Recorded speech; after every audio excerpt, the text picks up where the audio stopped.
Today is a very important day. Uh, Today we say some tradition, we celebrate Palm Sunday. Some people say Hosanna Sunday, and some people say Jesus cleansed the temple. And this is very important, and that is why many people, many traditions, they observe this day.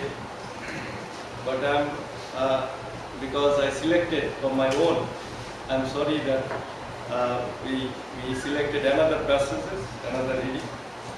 But however, I'll try to connect these things. Jesus entered to this Jerusalem. It is sometimes we do take it say spiritual way and try to spiritualize, but it is also related to socio-economic political matters to restore these people who are exploited, people who are marginalized, and who are slaves. They cannot enter into this temple. So temple was a place of God, worship, so all people can come together, but this place made as a center of exploitation and also center of profit and marketplace. So today I thank especially Reverend Dr. Agustin Mosapole and Reverend John Croker giving me the opportunity to share some thoughts with you. And today I have taken this passage because when Dr. Mosapole asked me to share this message, and he said something like this: so you are free to choose that which the Spirit puts in your heart. So that I like very much. The Spirit puts in your heart.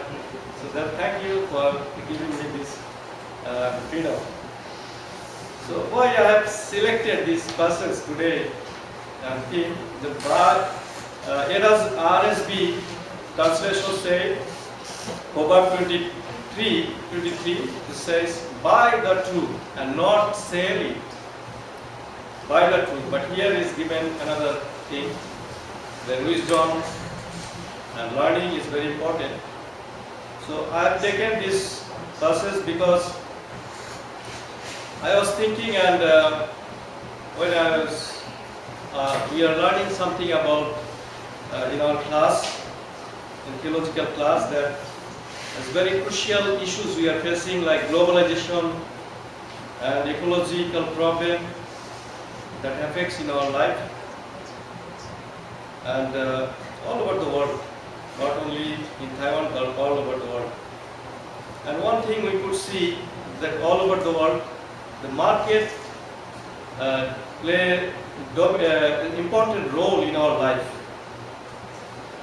Market plays important role. If we go anywhere in Taiwan, everywhere there is market, and everywhere there is restaurant, and everywhere there is temple. So many things we see around this city. Everywhere there is market. So market and restaurant are playing important role in our life today.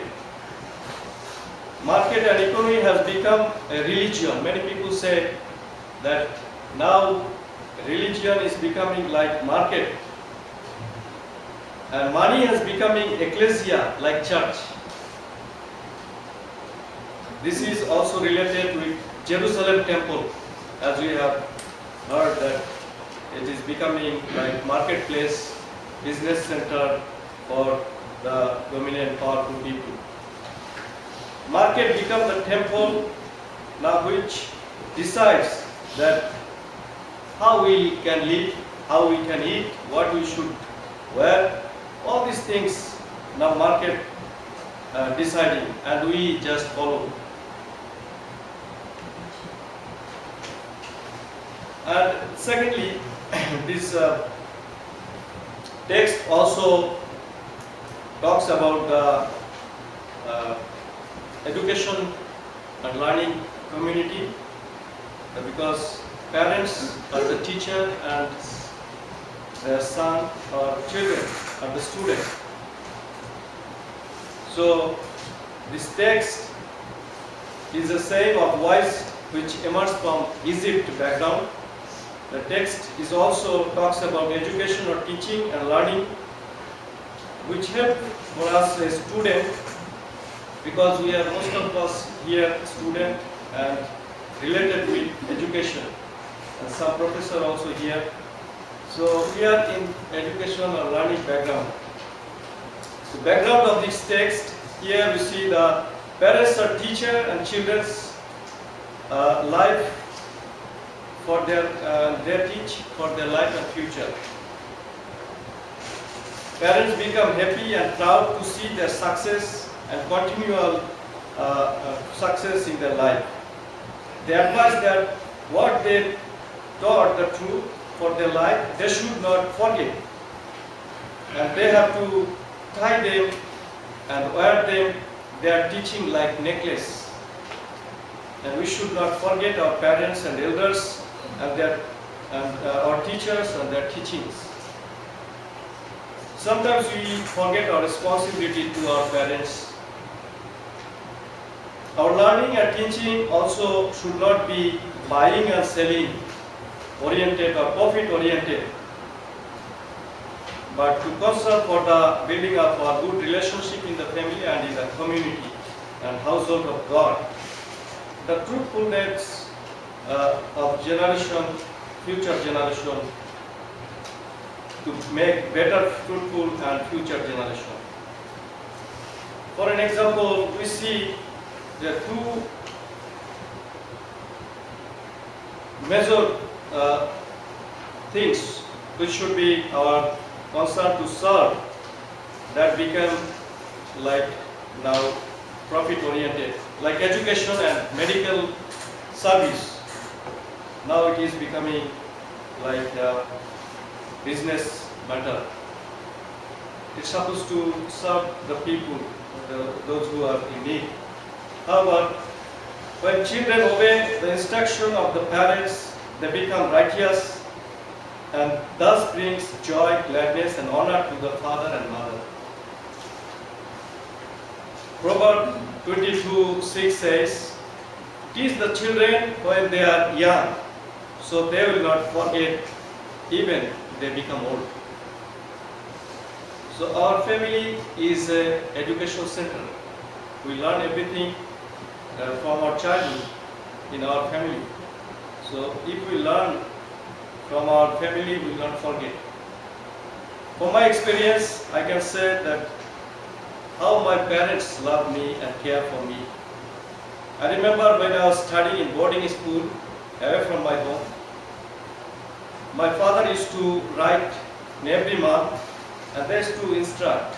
My mother used to instruct, study properly, obey your teacher and all these things. Watch your steps when you go or play, go out.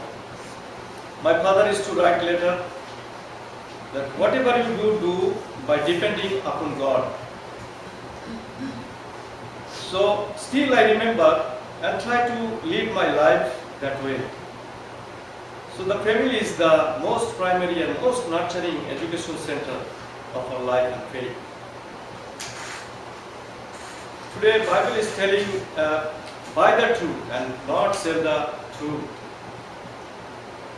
So we buy things, whatever we need, we go to market and buy the things. As a student we buy books or our necessary things, notebook, we photocopy and many things we do. We buy our clothes. But for our survival, we need everything and we buy from the market. But how can we buy the truth? Is it possible to buy truth? But Bible says, buy the truth. And don't sell them. Now how do we sell it? How do we sell it? There are two principles in this reading today in our theme. The one is buy and second one is sell. And not sell. The first principle is clearly stated that buy the truth. We must be prepared to pay a fair price for anything really worthwhile. We learn what a thing is worth to people and what they are willing to pay for it. Consider the salaries for some of the people who are engaged in athletics or games. So like Tendulkar or many other players nowadays, they are paid so much money. They are, it seems very surprising to us, but in many cases the simple truth is that they are being paid that much money because that is what they are worth to the fans or shareholders. Sometimes we buy a car or motorcycle or cycle, what we like, to give us comfort.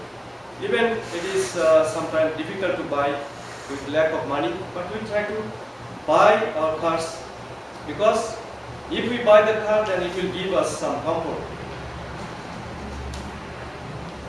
Matthew 13:44 says the parable of hidden treasure of the field. One person found the treasure in the field and he sold everything and came with that money and bought that land so that he can or she can find the treasure in the field. Matthew 16:56 also says that whoever wants to save his life will lose it, and whoever loses his life for my sake will find it. The truth is very often and quite expensive. It's not easy. The wise people buy it. Wise buy it, and then don't worry about the cost, pay whatever it costs. What about Jesus? We think about Jesus. If we are thinking today the triumphant entry of Jesus Christ to the Jerusalem, he knows that he will die. And in front of Sanhedrin council, Jesus paid the cost for all of us, for this world. If he refused, then what would happen for us? Jesus' disciple John, if he refused the gospel, then because he did not refuse, he was exiled to barren island, Patmos island. Jesus warned his apostles that the truth will come to them at the cost of baptism and suffering and cup of sorrow. It is clear for the life of apostles that Judas considered the truth of God what the cost. We see how much the truth is worth to God in this text. It says, buy it. It does not matter what it costs you. Just buy. It is not like the market matter that when we don't have money, we cannot buy. If we have deep faith and commitment, then we don't need money to buy this truth. The second great truth we learn from this text is sell it not. Again we learn something of the valuable of object, what we men are willing to sell it for. Had Jesus sold the truth in the Sanhedrin, he could have escaped the cross. But what cost to us? So what is the truth? Jesus different time said in John chapter 1:14, Jesus said, Jesus is full of grace and truth. Law comes through Moses, but grace and truth came through Jesus Christ. If you see John 14:6, Jesus said, I am the way, I am the truth, and the life. Several times Jesus mentioned different places. I tell you the truth. This important verse, if you see John 17:17, here is mentioned, Jesus says that my word is truth. Sanctify them in the truth. He wanted to sanctify us with the truth. And today gospel reading, if you see chapter 8, 18 to 22 and 22 to 33, here we see the New Testament revealed the God's truth. Jesus is truth of God. 2 Thessalonians chapter 2 verse 10, if you see, we can see, so we see that we cannot be Jesus' disciples unless we know the truth and accept the truth. We cannot be like Jesus' disciple in this world unless we know the truth. Because Jesus is the truth.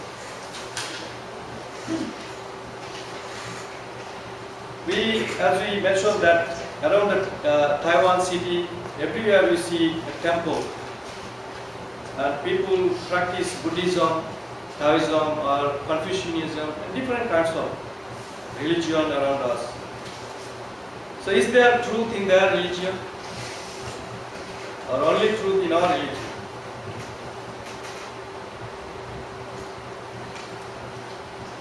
So all the religions try to identify the ignorance is causing to fall in falsehood. And all kinds of problem occurs due to our ignorance. Many times our dear sir, Dr. Mosapole says in this congregation, I heard many times he said, because of ignorance, because of lacking of knowledge and wisdom, people and nations suffer.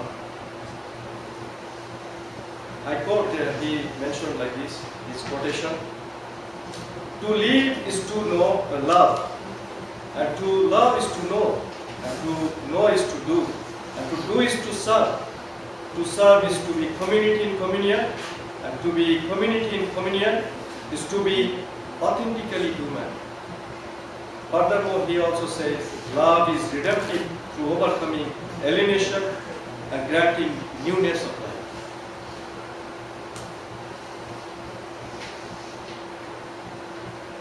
We, as I come from the Indian subcontinent, like a country like Bangladesh, we see this tradition in India and also in Asia, Asian spirituality, that through the meditation, when people close eyes, another eyes can open many things, and that is called third eye.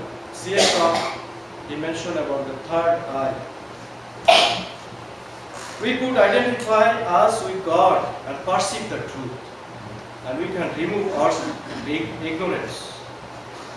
And many things will reveal to us, and much ignorance will go away.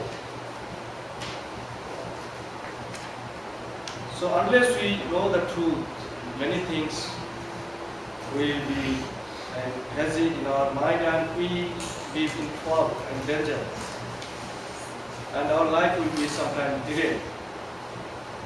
So when we go to doctor, the doctor will not prescribe the medicine unless he diagnoses and know the truth, what is happening in our body.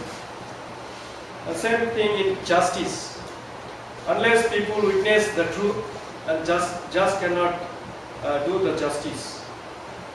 And if you come to pastor for marriage counseling, or if you go to counseling center, and unless you admit the truth, the pastor cannot solve your problem.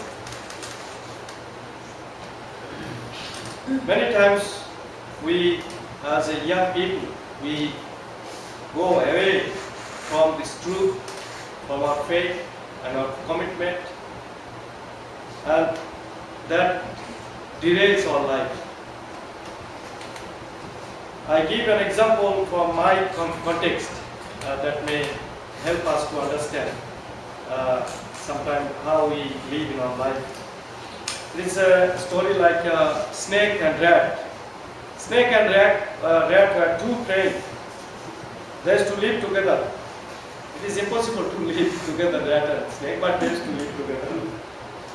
And rat used to say to snake, friend, you are always walking like this, no? Snake never goes straight, no? Always walking like crisscross like this. And that time, every time he says, so try to go straight, don't go like this. In Bangla we say baka pot, no? Baka pot. Soja pote chalo. No, don't take no like this. Try to go straight. So whatever he says, he never cares. Then one day he never comes back to their residence, and then he was searching. The rat was searching where is snake, and then he found on the road that the snake is straight. What happened? He is now straight. What happened? Can you imagine? He died. People killed him, and that's why now he became straight. So before his death, whatever he says, go straight, he never goes. So after death, now he became straight. So it is happening in our life also, no? We always try to be like going this way, that way, try to escape from God, try to escape from our commitment, try to escape from our faith, and we don't want to listen to our friends and to our better friend in Jesus Christ.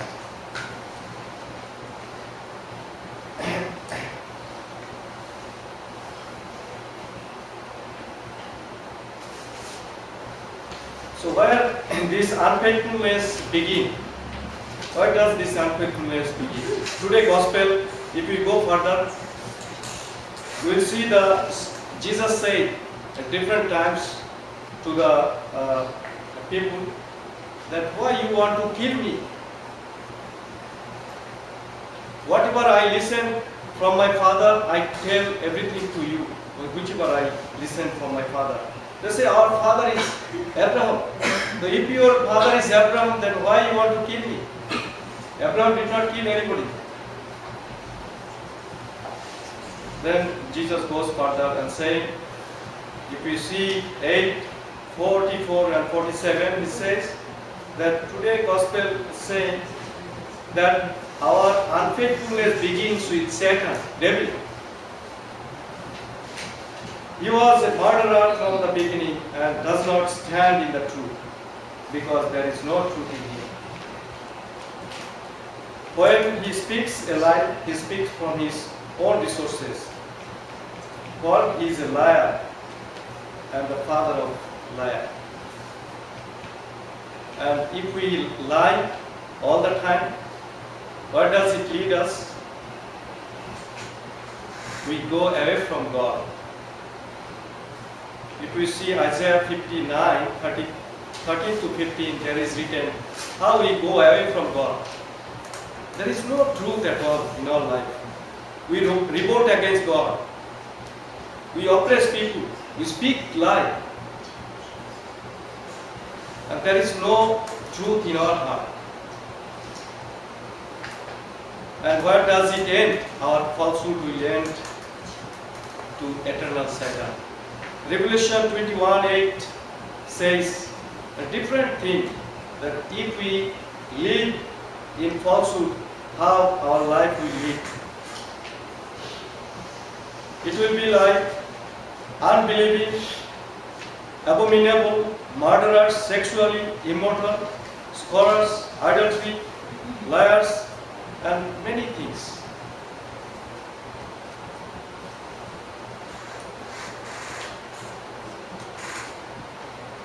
If we see in our student life, what is the condition of the youth we see today. Many times we see, due to our ignorance, due to our aggressive nature, the falsehood will lead us consequence like prodigal son. When we realize, then we come back. We become like lost sheep due to our aggressive nature. Aggressive, no? We are leaving the community, we are leaving our family. Some people are drug addicted and they go astray in their life. So that is like they are not working straight as the Dad was advising to. Several times we also advise to our friend advises us, we don't want to listen. And another problem today is technology is also like mobile is helping to go away from to living life. Like mobile shopkeeper, one day mobile shopkeeper told to the this company that my mobile has gone wrong, please repair my mobile. And then mobile company send another repairman or technician to repair that mobile or computer in their shop. And then mobile shopkeeper was saw that one person is coming to the shop, and he tried to become smart and he tried to make a phone call. And this mechanic came to that shop and telling, sir, you are speaking with this mobile. Your mobile has some problem. How can you speak in your mobile? So we become sometimes so smart. Nowadays, mobile is creating another problem. Different times, we tell to our friends, if our friends or somebody, even our parents ask, where are you? If we are in Gaushan, we say we are in Thailand. No? We are near to Thailand. We don't say we are in Gaushan. So our life is now in falsehood due to some type of technological advance also used. We tell lie. Today everyone is telling to everyone, like lover, each other they say, our young boy and girl, they will say, I love you. But actually their mind is different. They are speaking sometimes with mouth that I love you. Husband says to wife, I love you. Wife says husband, I love you. The children says to parents that I love you. Everyone's telling to each other that I love you, but we do not like to pay the cost of love. Our Lord Jesus Christ, who taught us how to love, He paid the cost of love.